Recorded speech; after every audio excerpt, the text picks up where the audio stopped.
네, 오늘 수요 교리 공부로 우리가 모였는데, 저는 이 성경을 거대한 이 바다라고 봅니다.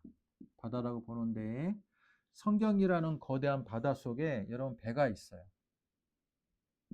배가 두 개가 있는데, 자, 한 배에서 그물을 내어서 이 그물의 범위 안에 있는 물고기를 잡아요. 또한 배에서도 그물을 내려서 물고기를 잡습니다. 여러분, 여기서 잡은 물고기와 여기서 잡은 물고기는 바다라는 한 거대한 한 공간에서 잡은 물고기죠. 어. 그래서 어부들이 내가 잡은 물고기 안에는 뭐가 있어요? 물고기의 종류 한번 여러분 한번 대보세요. 뭐가 있습니까? 도미, 도미가 가자미, 있고, 서대, 닭대, 오징어, 오징어, 그 다음에 문어도 있고, 또 여기에는 뭐가 잡혔을까요? 갈치도 잡히고, 고등어요. 고등어도 있고, 자, 서로 다른 물고기가 잡혔어요. 바다라는 넓은 공간에서는 깊이와 조류의 흐름과 뭐 기온에 따라서 바람의 방향에 따라서 물고기 떼들이 지나가는 곳들이 많이 다릅니다. 자, 그래서 자, 내가 내렸던 곳에는 다른 물고기가 잡힐 수 있고 내가 내렸던 곳에는 또 다른 물고기가 잡힐 수가 있습니다. 제가 이걸 왜 이야기하는 게 뭘까요? 이 바다에 해당하는 거대한, 그죠? 바다는 성경과 같아요. 근데 이 성경이라는 거대한 바다 속에서 사람들이 논리적으로 성경이라는 이 거대한 바다 속에서 자신이 가지고 있는 종교적인 교리와 논리를 결합해 가지고 그물을 내려요. 그래서 이걸 잡아요. 그물을 내려서 잡습니다. 그러면 이게 서로 다른 물고기잖아요. 서로 다른 배에서 서로 다른 물고기를 잡았으면 전혀 다른 물고기라고 볼 수 있나요? 아니면 한 바다에서 잡았기 때문에 어떤 뭐 같은 종류의 물고기라고 볼 수 있나요? 저는요, 성경이라는 거대한 바다는요, 이 바다를 다 덮을 만한 그물은 없다라고 생각해요. 뭐냐면 우리는 이 성경이란 거대한 바다를 우리가 가지고 있는 종교적인 교리나, 그죠? 또는 경험에 따라서 어, 교리나 경험에 따라서 우리가 가지고 있는 이 경험의 스케일에 따라서 그물을 한정적으로 내릴 뿐이에요. 그래서 여기서 걸려서 잡히는 물고기도 바다라는 거대한 성경에 있는 말씀이고, 여기 이 배에서 내린 그물에 잡힌 물고기도 똑같은 성경이라는 곳에서 잡힌 물고기예요. 그래서 여기가 이게 칼빈주의가 될 수 있고, 그죠? 이게 알미니안 주의가 될 수 있어요. 지난번에 얘기했죠. 지금 칼빈주의를 따르는 교단이 어디에 있습니까? 저희 지금 장로교. 그죠? 특히 대한예수교 장로교 합동층. 알미니안을 따르는 교단이 어디 있습니까? 대표적으로 감리교, 성결교, 오순절. 자, 이처럼 성경이라는 거대한 바다는요, 한마디로 성경은 논리적인 논리책이 아니에요. 논리에 의해서 작성된 게 아니라 영에 의해 작성된 책이기 때문에 여러분, 어, 성경을 다 한꺼번에 포용할 만한 논리 체계를 만드는 게 아니라 우리는 마치 그물을 내리는 어부와 같다. 그죠? 잡히는 거에 따라서 똑같은 성경이지만 우리가 가지고 있는 신념과 교리와 경험에 따라서 잡히는 물고기가 다를 뿐인 거예요. 하지만 제가 오늘 그래도 여러분과 함께 튤립이라는 거대한 이 체계를 여러분과 함께 말씀 시간에 공유하는 이유는 뭡니까? 저희가 장로교이기 때문에 여러분이 장로교에 속한 신자라면 우리 장로교에서 핵심적으로 주장하는 구원에 관한 진리가 무엇인지는 여러분은 알고 있어야 돼요. 그런 의미에서 제가 얘기하는 거예요. 튤립. 자, 튤립이 영어로 TULIP입니다. 자, 튤립이라는 교리가 언제 생겼습니까? 도르트문트 네덜란드 도르트문트라는 종교 회의에서 이제 튤립이 만들어진 건데 약 1619년이라 그래요. 그런데 루터의 종교 개혁이 언제 있습니까? 루터 종교 개혁이 언제예요? 이건 알고 있어야 돼요. 1517년. 자, 마르틴 루터의 종교 개혁이 있은 후에 약 100년, 거의 한 100년이죠. 100년이라는 시대적인 격차를 두고 뭐가 생겼느냐? 튤립이라는 교리가 생겼고 튤립의 반대적인 약간 반대 성격이 있는 알미니안 5대 신조가 생겼어요. 알미니안 5대 신조가 먼저 생겼고 알미니우스라는 여러분 이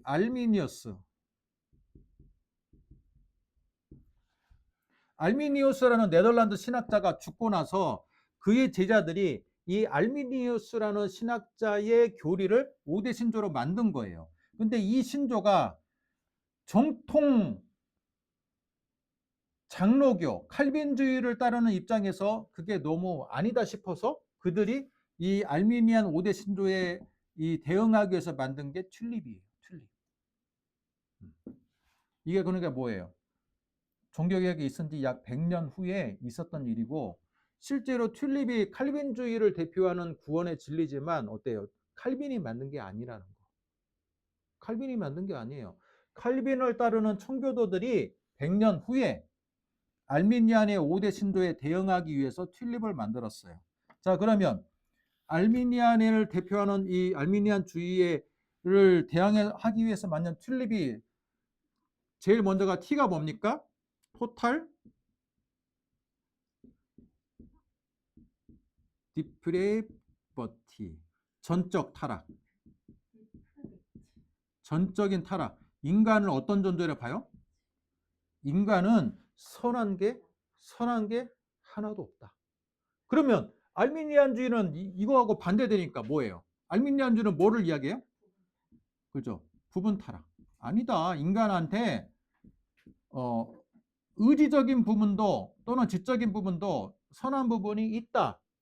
여러분 인간을요 전적 타락한 인간으로 보느냐 부분 타락한 인간에 보느냐에 따라서요 구원에 관한 관점도 달라지고 인간에 대한 관점도 완전히 달라집니다. 저희 교단이 보수적인 이유가 인간을 전적 타락한 존재로 보는 거예요. 지정의가 타락했으니 인간한테는 선한 게 아무것도 없어. 성경에 지정의가 다 타락해서 인간한테는 선한 게 아무것도 없다는 말씀도 있고요. 또 인간이 의지적으로 예수 그리스도를 또는 의지적으로 하나님을 찾는 장면도 있어요. 성경이란 거대한 바다는 이런 부분도 있고 칼빈주의를 옹호하는 듯한 또는 말씀이 있고 알미니안주의를 옹호하는 듯한 말씀이 있다는 거예요. 근데 하여튼 지정의가 타락했는데 알미니안은 부분 타락을 말하고 있고요. 그 다음에 U는 뭡니까? unconditional election. 이거 뭐예요? 무조건적인 선택. 그러면 반대로 말하면 알미니안주의는 뭐예요? 조건적인 선택. 뭐냐면 알미니안의 입장에서는 뭐예요? 부분 타락했잖아. 선한 의지가 있고, 그죠? 선한 도덕성이 있고, 뭔가 선하고 착한 부분이 있으니까 하나님이 이 사람을 구원하기 위해서 선택한다는 거예요. 부분 타락이니까. 반면에 우리는 지정의가 다 타락했어. 장로교는. 그러니까 어떤 인간의 조건을 보고 선택할 수가 없잖아요. 인간은 다 타락했으니까. 하나님의 관점으로 보면 인간의 관점으로 보면 선한 사람과 악한 사람이 분명히 차이가 있어요. 있어요, 없어요? 있어. 인간의 관점으로 보면 여러 사람의 그 도덕성과 그 기준들은 다 차이가 있어. 그러나 하나님의 관점으로 보면 인간은 전적으로 타락했기 때문에 큰 차이가 없는 거야. 인간은 다 죄인인 거야. 다 부패가 돼 있고. 그래서 하나님은요, 어떤 인간의 조건을 보고 선택하는 게 아니야. 구원을 할 때 무조건적으로 하나님이 선택을 한다는 거예요. 그런데 알미니아는 아니야. 인간은 부분적으로 타락했기 때문에 마음이 진리 앞에 열려 있는 사람, 하나님을 받아들이기로 결정할 수 있는 선한 의지가 있는 사람, 그 사람들을 조건적으로 선택한다는 거예요. 구원하기 위해서. 무슨 말인지 알겠죠? 여기까지 우리가 배웠어요. L도 지난번에 배웠죠. 리미트 어텀먼트. 이게 이가 들어가는지 헷갈려. 하여튼 제한 속죄입니다. 이건 제한 속죄예요. 제한 속죄는 뭡니까? 예수 그리스도의 속죄 사역이 이 전적 타락해 있는 존재 가운데 무조건적인 선택을 받은 사람에게만 구원의 효력이 제한적으로 있다라는 거예요. 반면에 알미니우스는 뭐예요? 부분적으로 타락했고 조건적으로 선택했기 때문에 예수님의 속죄는요, 제한 속죄가 아니라 무제한적인 속죄, 모든 사람들을 위한 주님의 속죄 사역이 있다라는 거예요. 그런 의미에서 약간 다른 종교에까지도 그걸 좀 더 포용적으로 이해하고 구원의 영입에 포함시키려 있는 그런 약간의 그런 소지가 있다라는 부분. 자, 그리고 오늘 해야 될 게 뭡니까? 아입니다. irresistible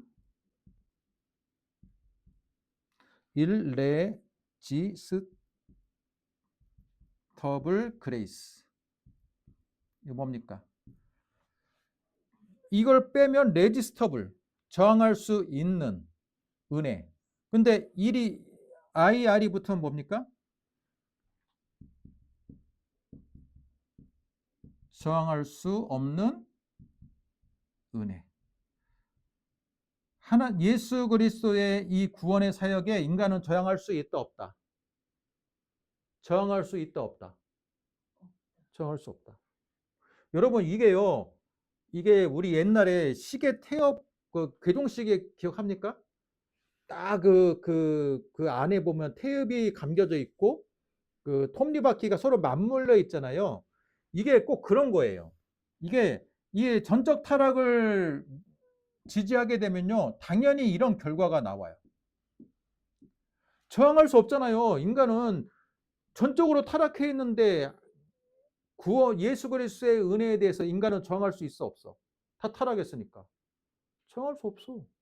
그런데 인간이 부분적으로 타락했으면 저항할 수 있어 없어? 자의식이 살아있으니까, 그죠? 선택할 수 있고 의지적으로 결단할 수 있으니까 이 알미니우스는요, 저항할 수 있는 은혜. 그러니까 한마디로 이건 무슨 말이냐면요, 이건 굉장히 중요한 얘기예요. 뭐냐면 인간이 받아들이지 않으면 예수님께 은혜를 받아도, 그죠?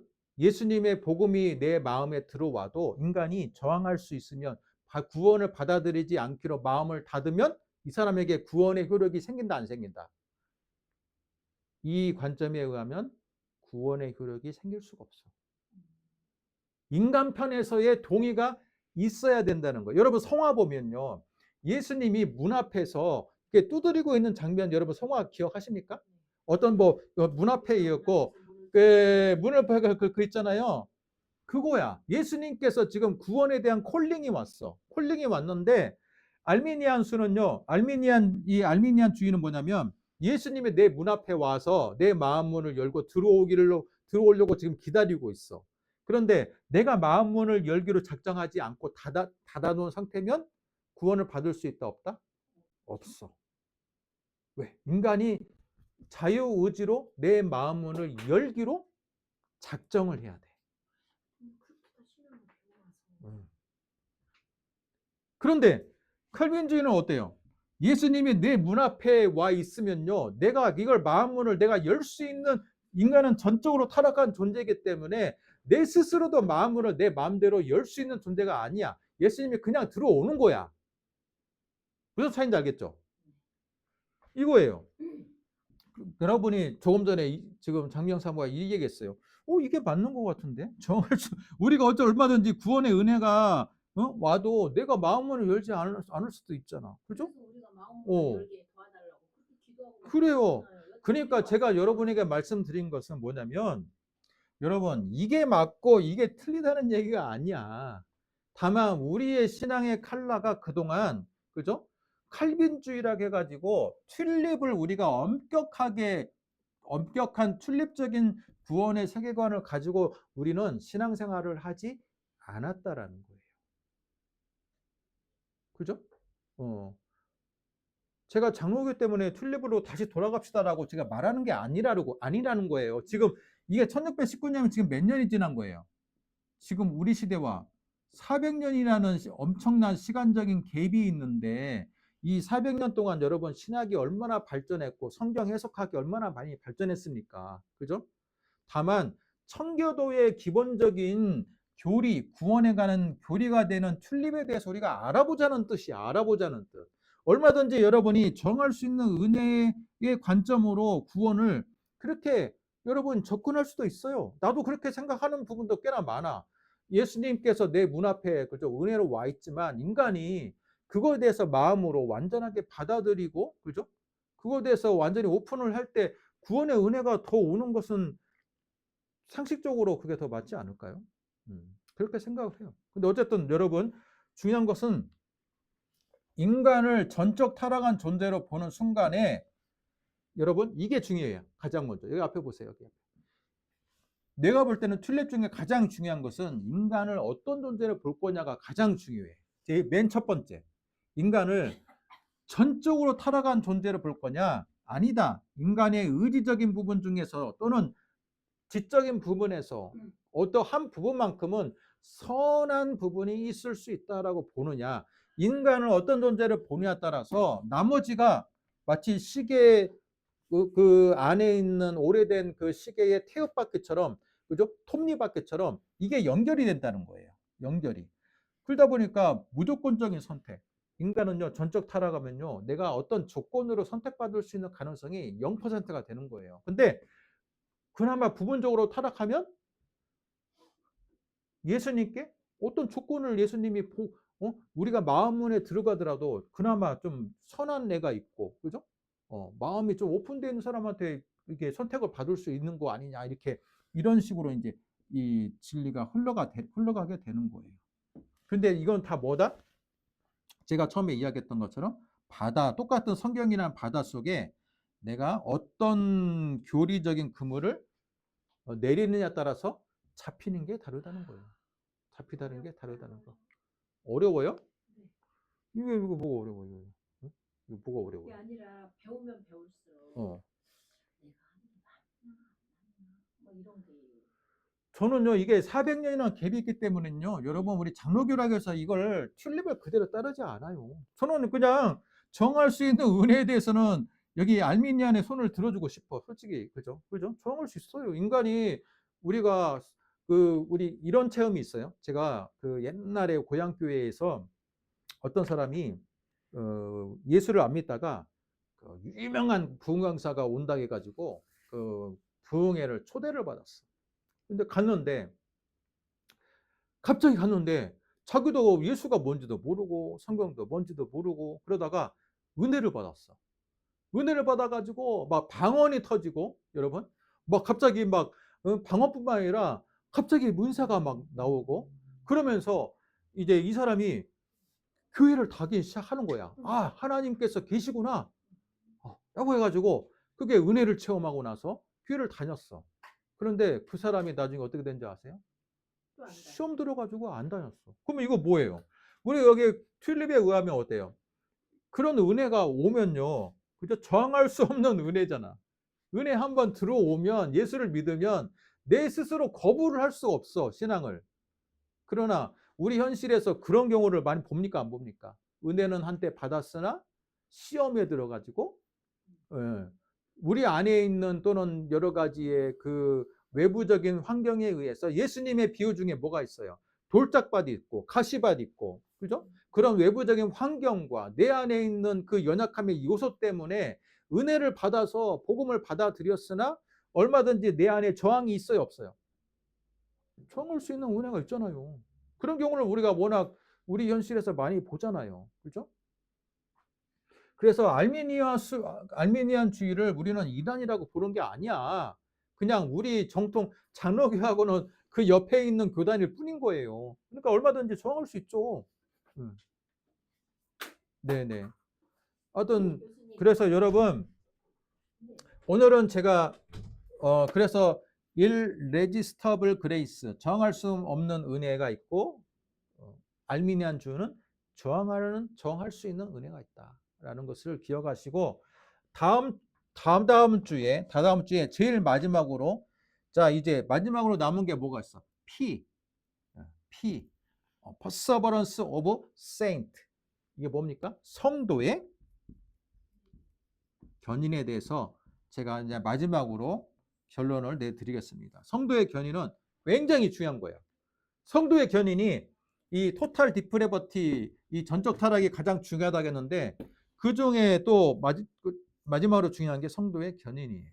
그래서 다음 시간에 오늘 성도의 견인에 대한 말씀을 듣도록 하겠습니다. 자, 수고하셨습니다.